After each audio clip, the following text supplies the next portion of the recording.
everyone. Thank you for joining the Idle Park Talk Show. On today's episode, we shall be talking financial education, looking at how well we know our finances as individuals, as couples, as a community as a whole.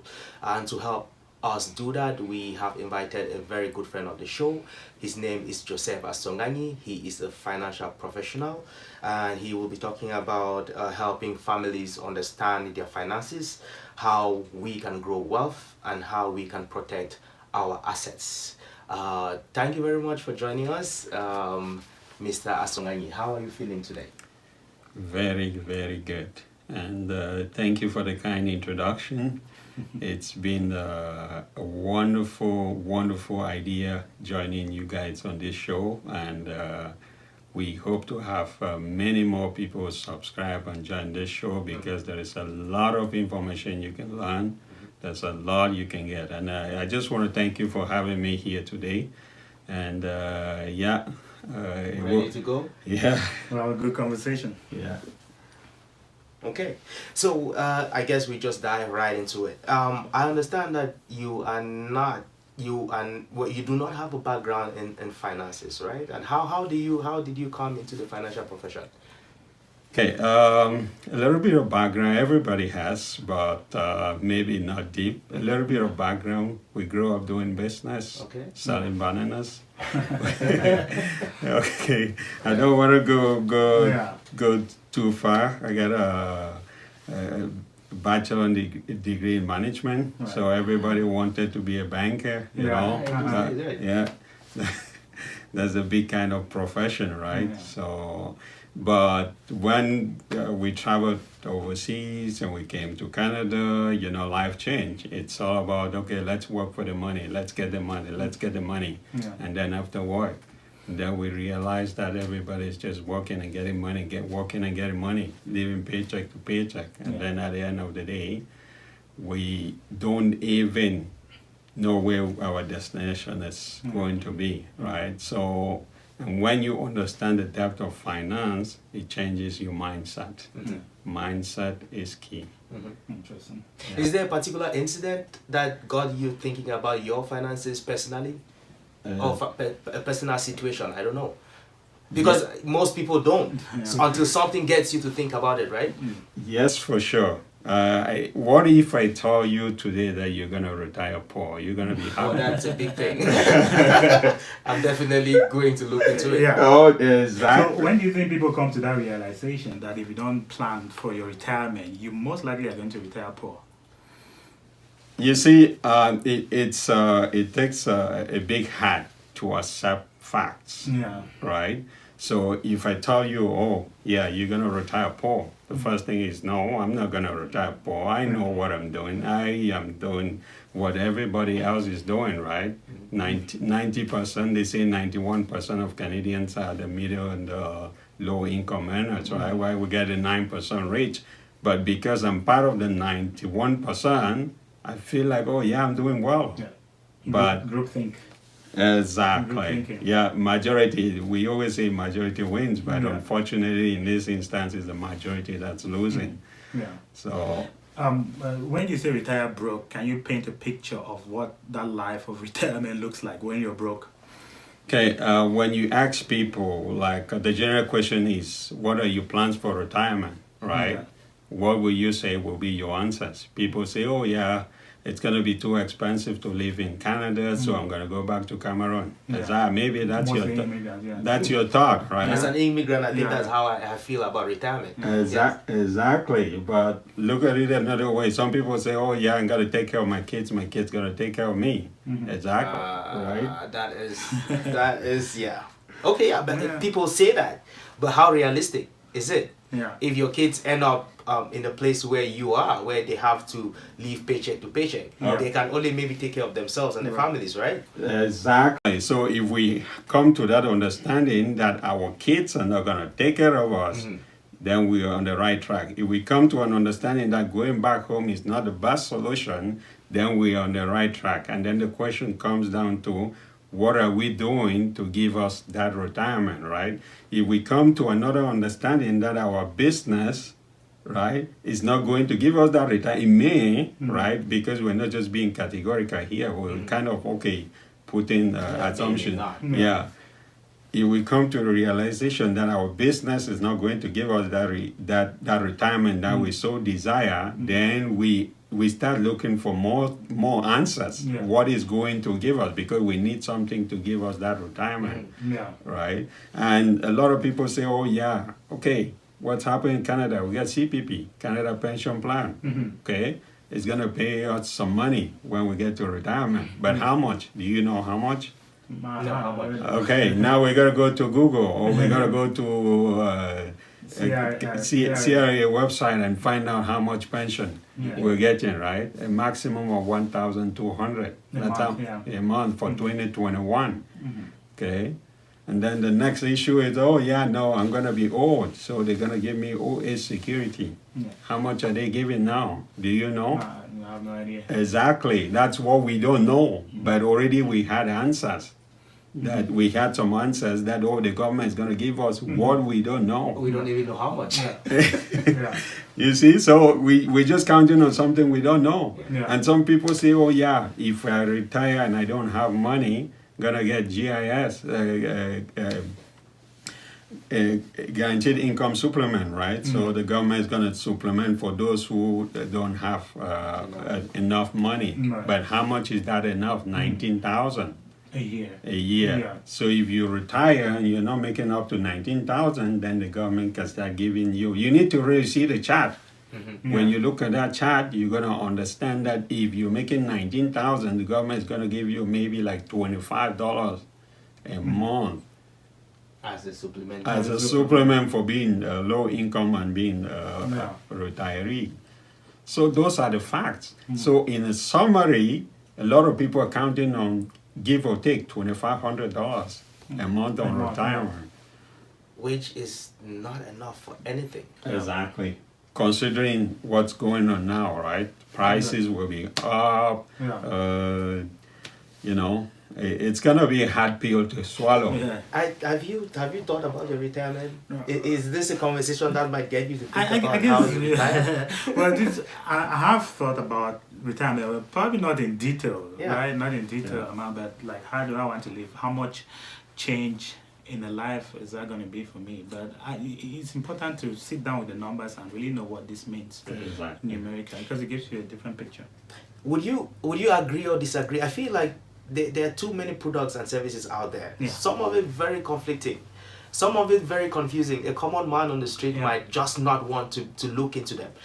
My question is, do you think there is a concerted effort by I don't know who to leave the people, the common man, ignorant about their finances? Because I don't hear financial education a lot. It's an important aspect, but I don't feel like anyone is really taking it seriously. Nobody's taking it seriously. It's one of those things that nobody's going to teach you in school. Right? It doesn't get taught in school. And even if it gets taught, it's so complex. Like, all the issues are made so complex that it's very difficult to understand. It's a corporate kind of a world. They teach you to run the algorithm, I'll call it like that, rather than running it for yourself. They teach you how to work in big financial institutions. They don't teach you how to be wealthy. When you think of, what about Mark Zuckerberg, the owner of Facebook, right? Who taught him about Facebook and social media? It was no school, right? He built that himself. Exactly. When you think about Uber, right? Uber owns, they own a business. They own no taxi. They do no fueling. They cost them nothing, but they get millions of dollars. So school doesn't teach us money. School just teaches us the skills to be good employees. But who does the lack of knowledge, the illiteracy in financial education, who does it benefit at the end of the day? It benefits the corporate world. It benefits the corporate world. It benefits businesses, because if I know how to make money, I will not work for somebody. I'll make money for myself, right? But if I don't know how to make money, then I'm forced to work for money. So obviously, if you don't know the education, then you start working. So depending on the banks, on the financial institutions to manage your money, and then ripping you off well, they're going to tell you what they want, Right. right? Imagine if I control your finances, I'm going to tell you when to eat, what to eat, and Yeah. where to eat, or how to run it. Yeah. But if you put the education and you know how to do it, I You bet don't need them. you don't need Mostly, them. yeah. Exactly. You got to be your own banker. I know. And if you don't even know enough, how do you, and a product is presented to you, say by a bank or maybe an agent from some other company or financial service, how do you even challenge the product that is being offered if you really know nothing about it? That's a problem. That's where 91% of us are in that same situation, right? Where we put a lot of time doing overwork, overtime, right? Rather than putting maybe 50% of the time in learning about that money that we bring home. How do we use it? Yeah. Because if we put 50% of the time that we put in our work, we're going to use the money that we earn rightly. But I almost feel the same like you. It feels like a concerted effort to keep people poor. And then there's another aspect I want to throw in. You have a lot of friends and family members who are into this corporate world and are duping their relatives too. Right, just to make, we talked about this on the insurance show, right? You have a lot of people selling fake financial products to their friends and family members just to get rich. Get commissions. Yeah, it's ridiculous. If I want to throw a comment on that, then I must say, first of all, get the education first. Education first, and then service. Serve the right product. I mean, like, as a professional in the field, if you come to me and I tell you that, okay, these are apples, these are pears, these are bananas, right? I give you both of them. And then I tell you that, okay, this is gold. Apple is gold. Banana is silver, right? And you decide to go for silver. It is not my fault, but it is your choice. You made a choice at that time. So in summary, let's seek education in finances. When you get their education, nobody is going to come and tell you what product to pick or what. I see. For me, that's a very good point to get the education.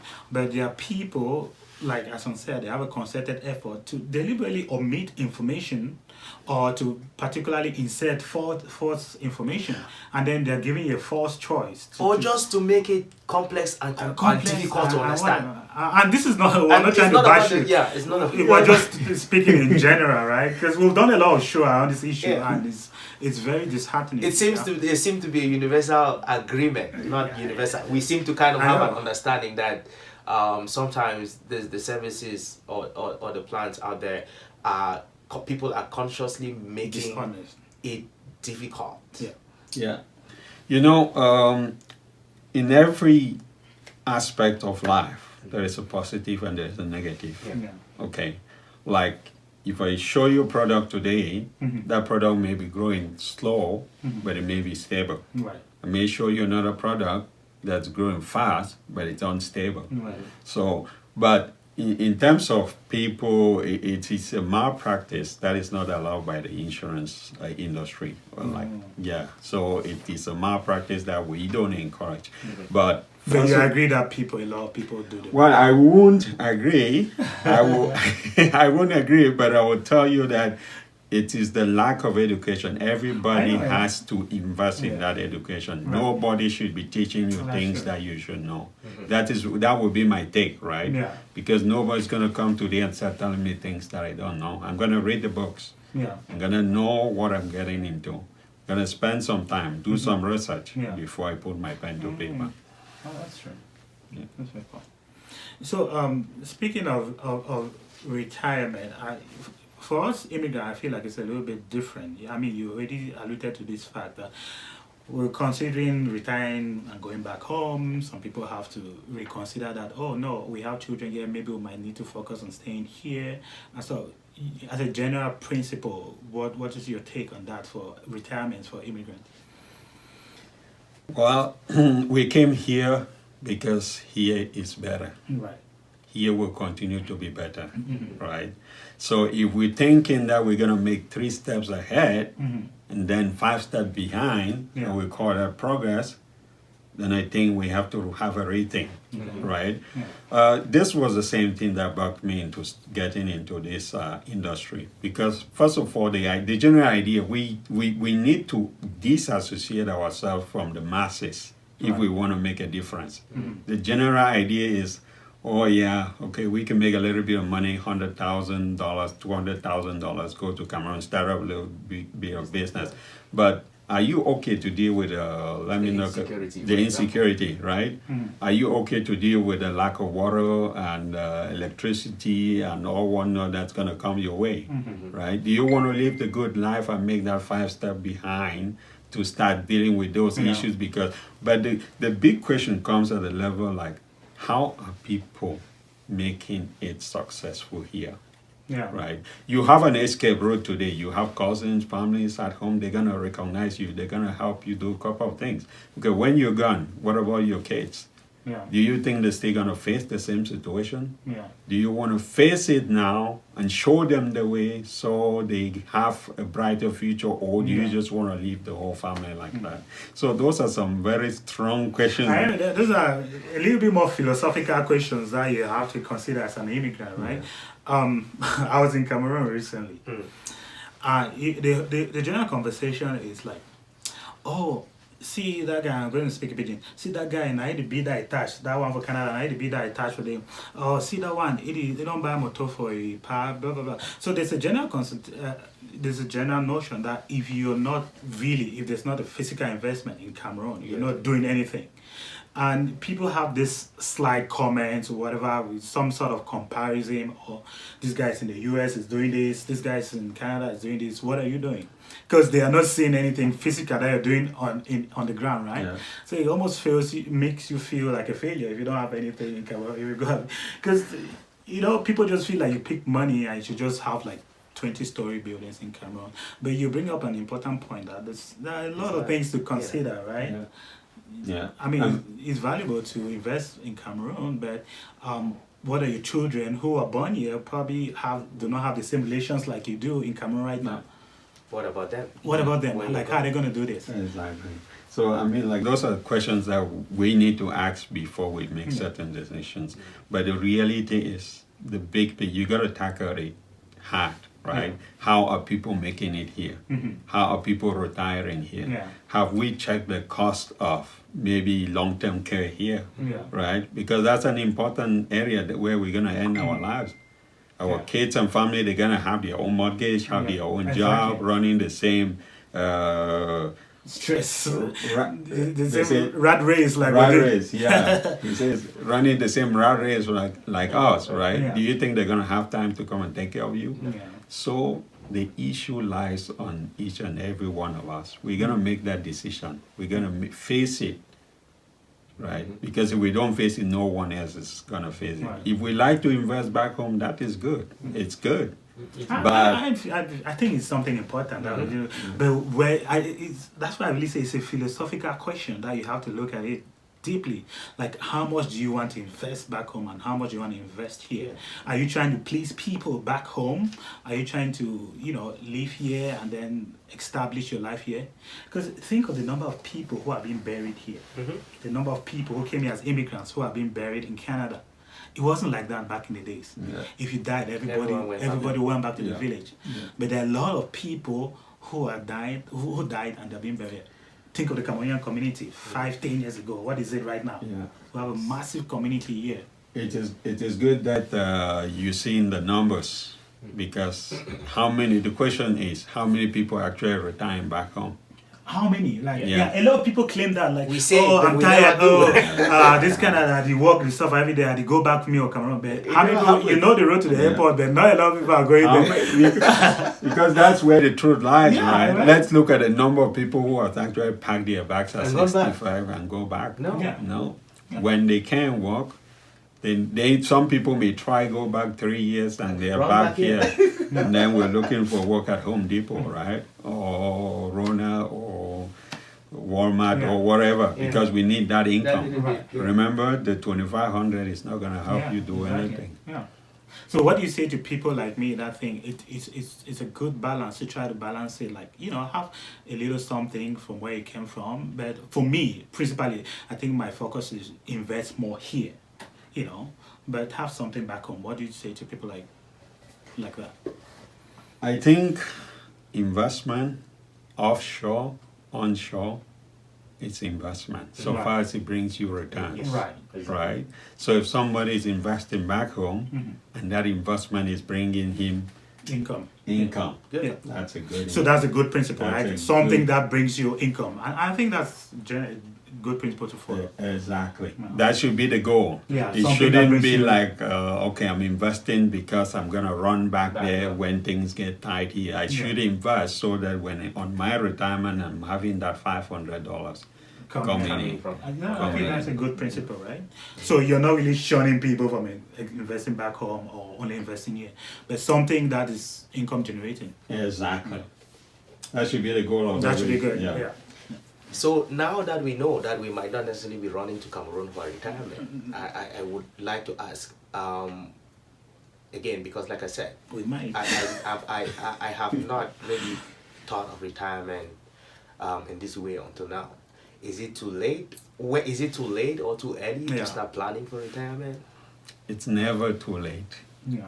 but it's better early. Can you Right. explain it? Yeah. No, I mean it's better starting early Yeah. because you're gonna build a big profile, Yeah. right? Time in the market. Exactly, but it's never too late because it's better now than tomorrow, right? It's better we start that investment today. Yeah. But the unfortunate thing is the masses. I mean, a lot of viewers will watch this and then the next day, oh yeah, I'm gonna think, oh yeah, I know, yeah. we're gonna wait another 5 years, Yeah. another 10 years is gonna go by, Yeah. and then before we know we're there, right? It's better we start now. One complaint I have with the financial institution, the financial world as a whole, you always hear all this thing, invest. But I feel like where the financial institution and professionals are lacking is they barely give people practical ways. Okay, this is where I feel like if you put your money, you're going to get benefit from, right? It's always some abstraction and some speaking in the air, if you may. I feel like it's important that we get into the details of like, okay, this is a steady plan that if you put your money there, if you invest there, you will have, a good retirement, right? Hey, Did you, first of all, I'll ask you, do you feel like that's a problem in the financial world, of the corporate world? being in the industry, I feel like it's not a problem. Yeah, okay. Because I know every family, two of you, you're two different people, Yeah. right? With different situations, financial, health, Yeah. and a whole Right. lot of things, right? So we can't just come on here like that and give you a one fit all. One feet, oh, yeah. Yeah, Okay. yeah, scenario. Yeah, I think it would be very not incorrect Yeah. to go in that direction. Right. What we recommend is let's look at Mr. A's situation, give recommendations, look at Mr. B's situations, give recommendations. Because you don't come to a show, you don't know. Like, if you want to build wealth, generally we know you have 4 different quadrants. You have to, right? Whatever money you have has to grow. That's number 1, Yeah. right? That money has to be safe. It shouldn't grow today and then tomorrow is down to negative. Yeah. No, it has to stay safe, right? It has to stay above the tides, like they say. Money has to be safe. That money has to be protected, Right. right? And it has to be tax advantage. If your money or your investment is having all these qualities, I bet you're doing well, right? But a lot of us, I would just add, we are in kind of unidirectional. We want to make all the money today, right? But we don't care about safety. We don't care about protection. We just make all the money, Yeah. and tomorrow the next maybe COVID 21 or 22 or 23, Yeah. COVID falls in, and then we find ourselves at the Right. bottom. Yeah. Do you want that situation for yourself? Yeah.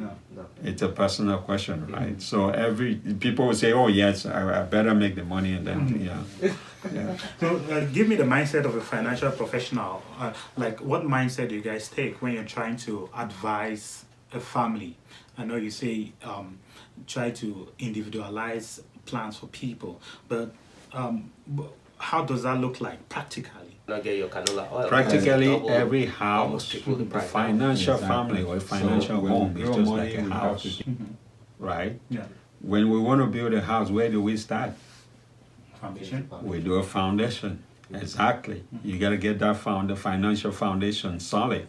So which means when you build a house, whatever wind, remember I talked about protection, right? Whatever wind comes around, that house is going to stand. And that's what you want in your financial home. You need that foundation, which is number one key. Right. And whatever money you have, you want it to grow. Yeah. You don't just want it to sit there in some GIC looking at you and you're smiling. It's just like taking money and putting it on top of your pillow, right? Sleeping on it. That's like what our great-grandparents did. Yeah. Right. Right, and then the unfortunate thing, what happens next when we go to Walmart or Superstore and we want to shop? Imagine, I just want to give you a scenario here. You get your $20. That was 2014, I think. $20 could buy a gallon of canola oil. Yeah. Now right? it's $50. You put it in your pillow, and then 2021 you go. That $20 is still there. Yeah. Exactly. You pick it.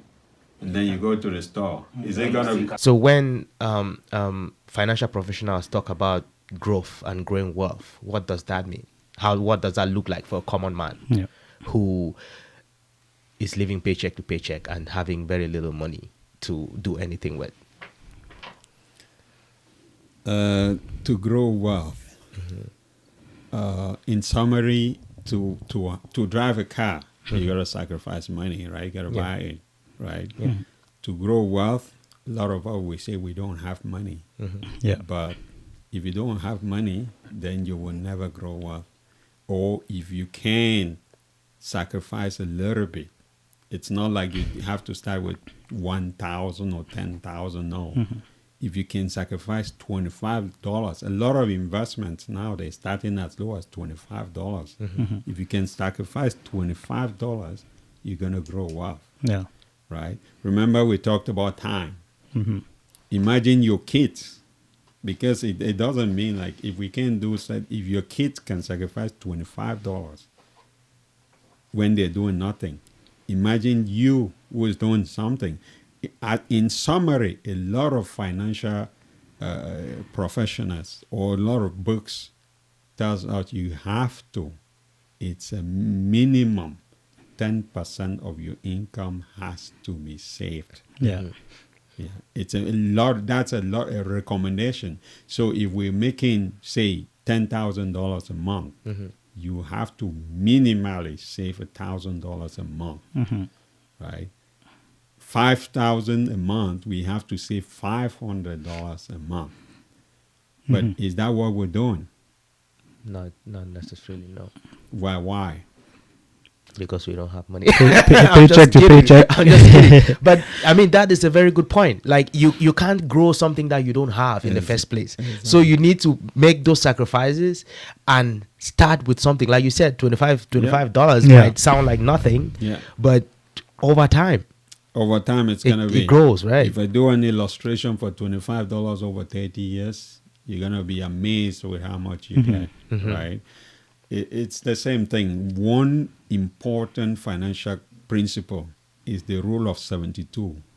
It explains what compound interest can do to you. Right? If you've heard about compound interest. I've heard about compound interest a lot, yeah. If we buy a house today for, let me give a value of $300,000. In 25 years, we've paid $600,000. Do you ever think that way?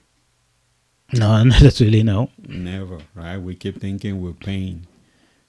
That's compound interest. Yeah. Now, the question is, do you make compound interest, or either you make or you pay it, right? Right. Either you're paying or you can make it. But do we know how to make compound interest? Not necessarily. Okay, let's answer it in the way that the layman can understand. How can $25 make you compound interest? It's simply money making money and money making money. Yeah. For instance, I invest $25 today, Yeah. right? At the end of the year, that $25 has gone up to be $27, Yeah. right? By the end of the second year, Mm-hmm. I'm not investing $25, but my $25 which I invested today, it's no longer $25, but it's $27. Yeah. And it goes to work, Yeah. right? Mm-hmm. And then by the end of the second year, it's coming out like $30. But Yeah. how much did I invest? 25. Okay. Yeah. By the end of the fifth year, $25 has gone up to maybe $50. Yeah. Right? By the end of the 10th year, $25 has gone up to $100. But how much did you put? $25. Yeah. Exactly. So that's growth. That's- You can. That's very practical. That's very simple. I mean, it's very. It's very and I very and I clear think to that's understand what understandable. that Okay, is, so right. where do we put that $25 to have that growth? Remember, anything you do with finance revolves around the four core principles. Is it safe? Mm-hmm. Is it protected? Right? Yeah. Is it tax advantage? Mm-hmm. Yeah.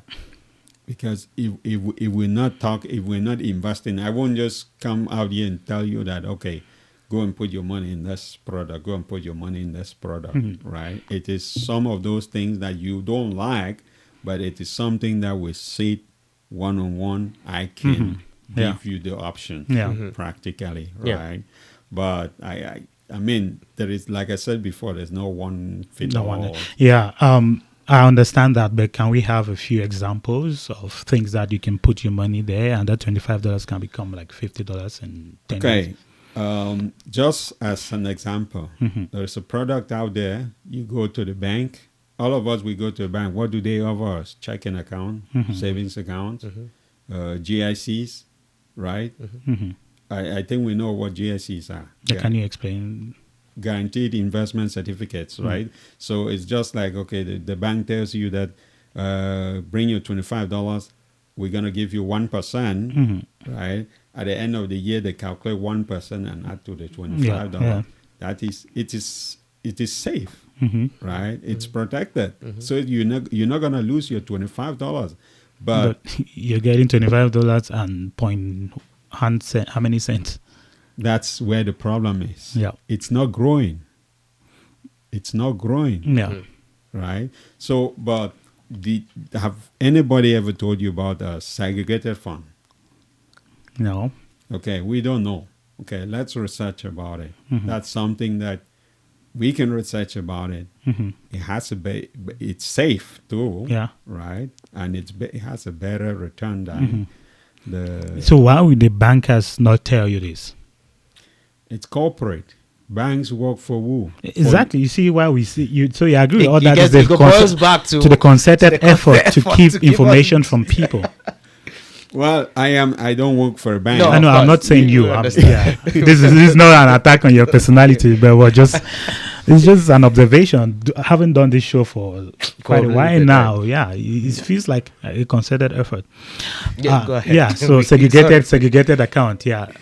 Segregated funds. You said. Oh, segregated funds. Sorry. Yeah, segregated funds, they do better. Yeah. And they come with a lot of advantages. Yeah. Okay. A lot of advantages. It's Yeah. something that I don't want to be in the show, but it is like you rightly you asked. I had to kind of give you a hint Exactly. the direction in which you To can go right. Yeah, but you agree with me that if you go to financial advisor in the bank, it almost feels like they're going to keep this information. I feel like the banks sell the products that they have. it benefits them. No, that they have. If they don't sell segregated funds and you come to them for something like, they will not tell you, hey, you could go this place and get I know, segregated yeah. funds, for Yeah. example, right? So they sell the products that they have, and if that's where you go, well, you only getting You what know they're say, offering. If you have a hammer, You just- that's the only solution. If the only thing you have is a nail. The only solution is to hammer it. Yeah. is it, I mean, like Okay. just Yeah, that's one. Do we have another product that you can give off the top of your head? So I guess what we are doing, Joe, is not that you're not advising us or our audiences on any product. You're just telling us In general. that based on the question, if you were looking at something, maybe try this, maybe look at this. Like you said, research, right? Yeah. Go research. Yeah. Segregated funds and whatever it is you want to talk about next, but you're not saying this is the best product for you or this is not, right? Yeah. I think we should make that really clear. So, Yeah. so I know you're very uncomfortable, talking about products like this. Like this, yeah. I know it's not. I guess my point is just give alternative. What are alternative to what we are is just normally out there, Well, the truth is the good things, gold is not sold in public. Yes, Exactly. Exactly. you have to find it. You have to find it. Yeah. That is true. If you don't find it, you will never find it. Yeah. They will keep selling you bronze and silver, Yeah. and that's how business and life is, Yeah. right? So when we dig deep, we're gonna find what we want, right? And that's what you're telling us and our audiences to do. You need To to dig dig deep. You need to do your research. You need Exactly. You need to understand all that. You had mentioned earlier, you talked about money, growth, and inflation. Yeah. So I want us to talk a little bit more about how those things relate. Yeah. I earlier gave an analogy of like a canola oil, Yeah. because that was typical when we go for Born House, right? What do? We just carry Right. one jug. How much were we paying in 2004? $19 $19 something. Yeah. I think. Yeah, and we thought it was expensive. Yeah. Yeah. Still, How much are we paying today? It's it's almost 40 something. almost Yeah, $50. 40, yeah, almost $50. Is it expensive? It is quite expensive. How much are we gonna pay in 2030? Or probably more. Okay. You see how? So inflation is the value. It's increase in price, general increase in prices, right? Yeah. The value of the good stays the same, but the price is just going up, right? But the what strikes me most is, did your salary increase? Not really. No, no, 100%? No. Not at all, right? Do you still use the same quantity of canola, I guess? Still. Same quantity. Yeah. So you're spending more for the same product, Yeah. even though For your this. income situation did not change. Yeah. So how can I reverse the situation? That's why you're here. How do we do that, Joe? How do we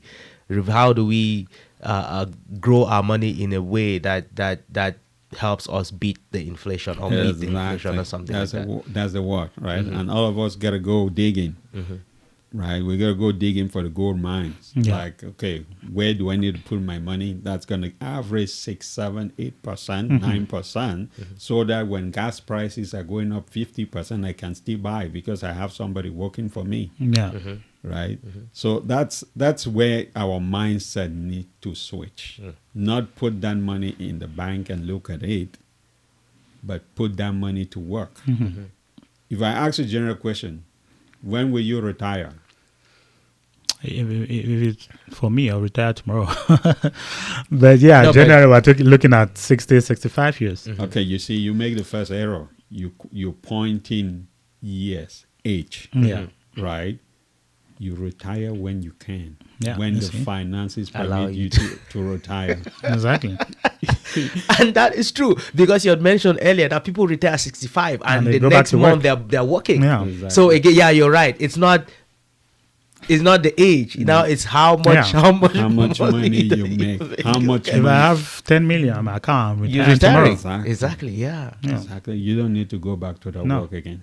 Or you just do it for pleasure. Yeah. Interesting. That makes sense.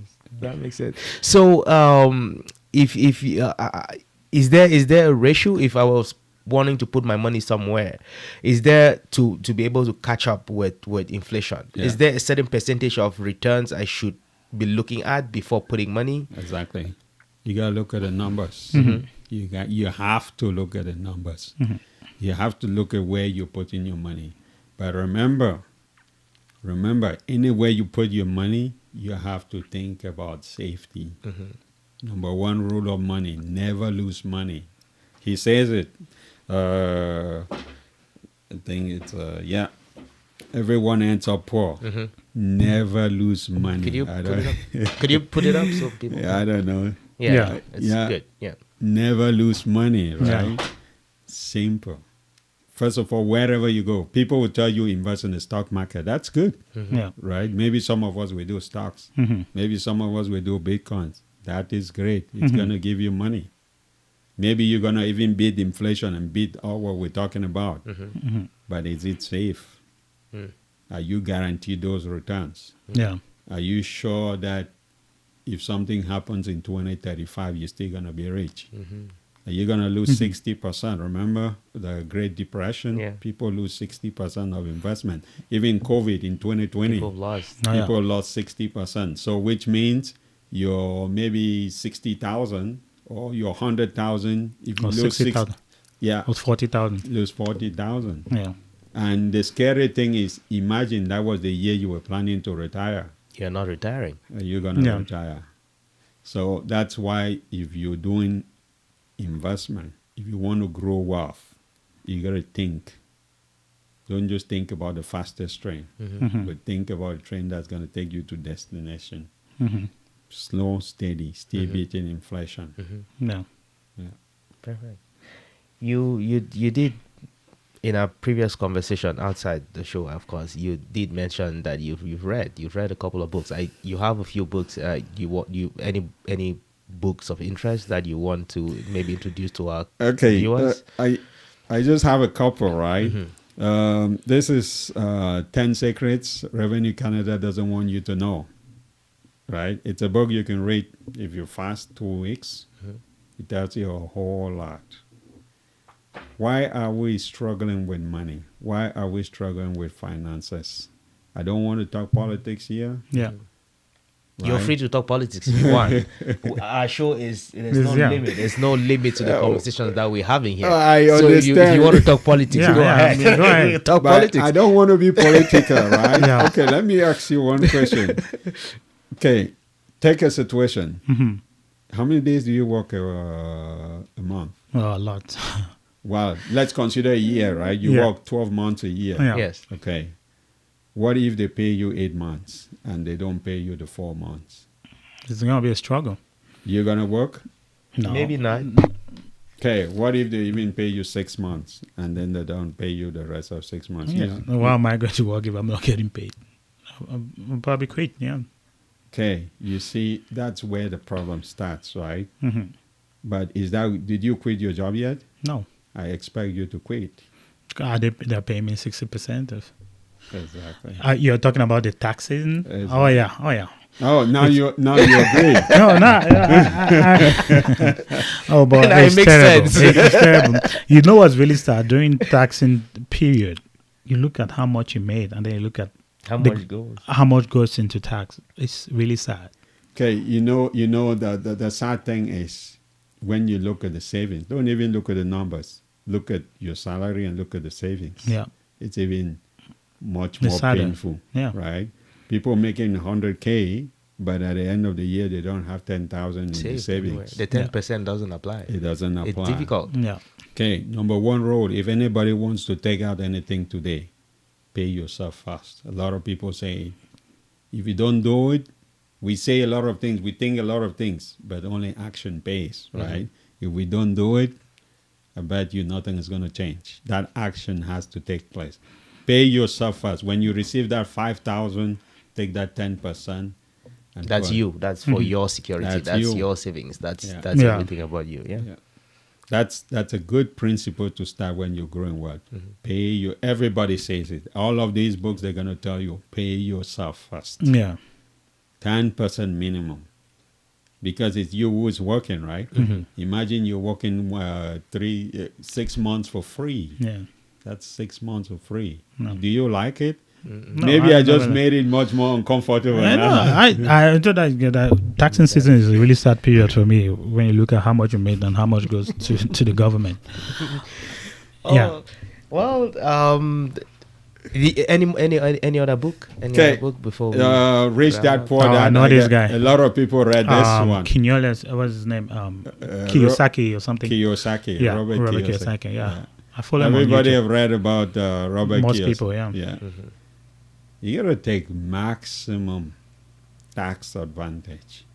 Some people are paying taxes, paying extra to the government. That's why I said I don't want to go into politics. But you will eventually, because I understand our understanding is that we wanted to end this session here, and we are hoping to bring you on again for another session to talk about. We've talked about growth, more or less. So we want to bring you back for safety, protection, and tax advantages, right? So you might eventually get pulled into having that political conversation that you are trying to avoid. Well, we cannot separate these conversations, because politics it's part and parcel of our lives, right? The people you vote into office, they influence the way how much money you keep in your account. Okay, that's why I said I don't want to talk politics. Well, we're not telling people how to vote or whatever. We're just saying these are the consequences of your decisions of voting for a particular person or not voting at all. So politics, economics, and everything else is connected somehow, right? It is. Yeah, it is connected. Okay, I just want to throw a little story here. Yeah. I work in a shop, and this guy comes in with a Posh, right? Posh Cayenne. Okay, he puts in a set of wheels, 3,500. Yeah. Right? And the next question is, I look at the invoice. I don't want to call the company. No. It's a company's name, right? He's driving a company car.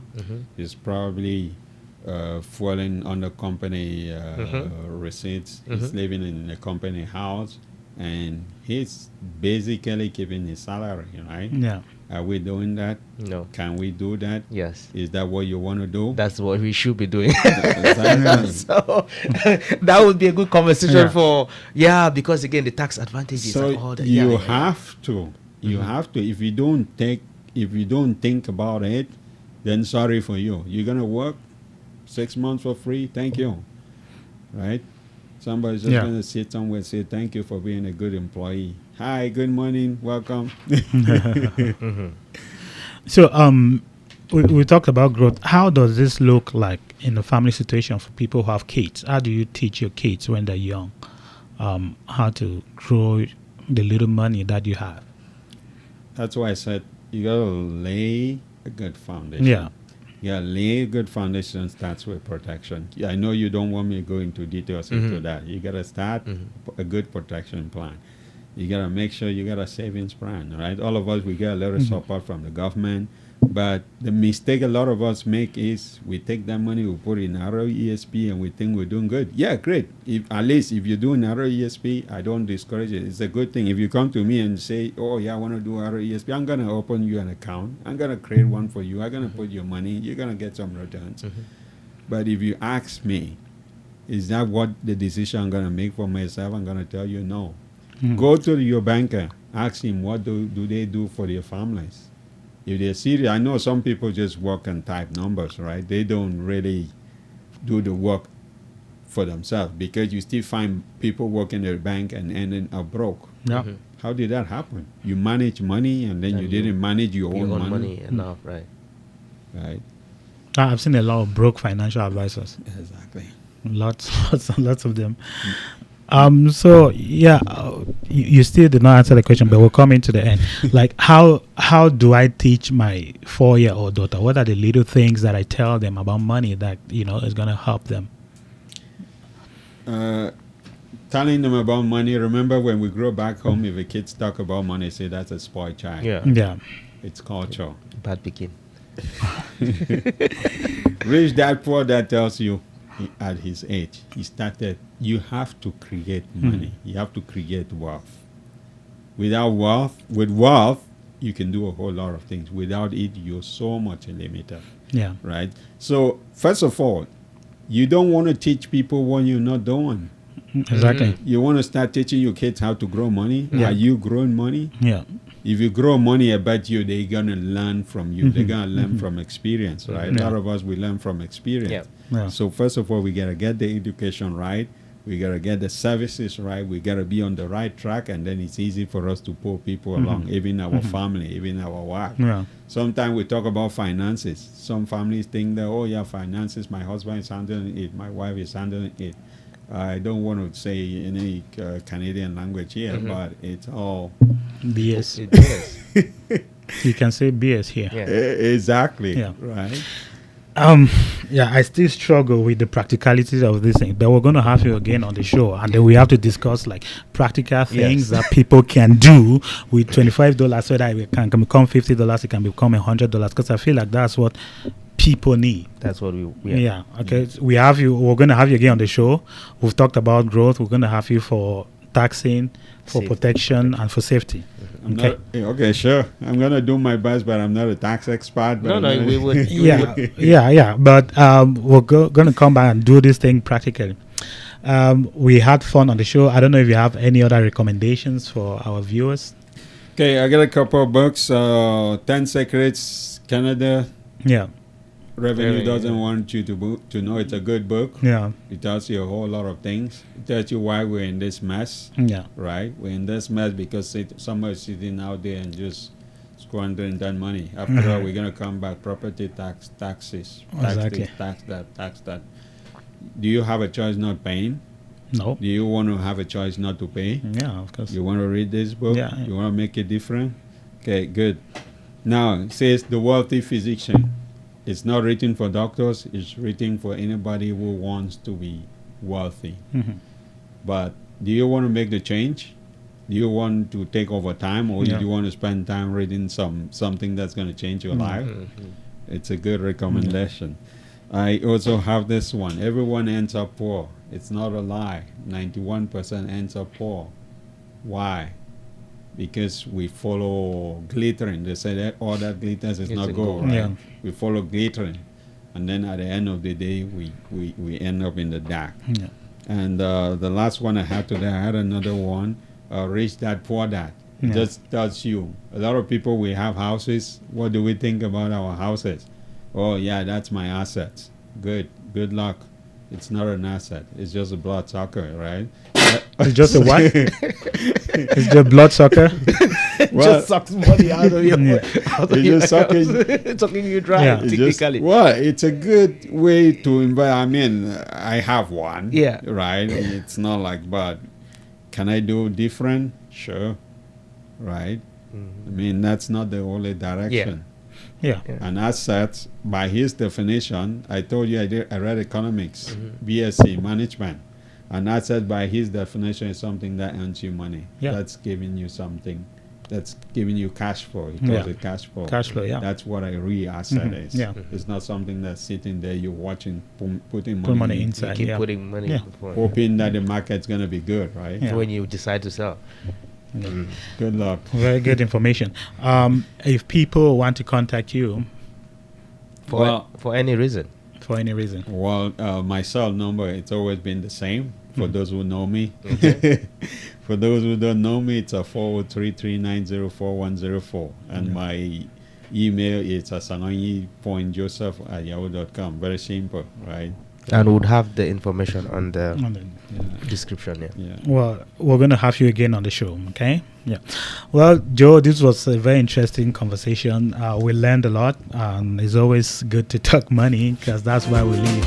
So thank you for coming. We're having you next time for more conversations about financial issues. For our viewers out there, thank you again for watching. We hope you got something from this video, and if you did, please leave a comment there. And hope you come back for more. This is the Idle Park Talk Show, and we were joined by. Joe Asonganyi. Thank you very much. Thank you.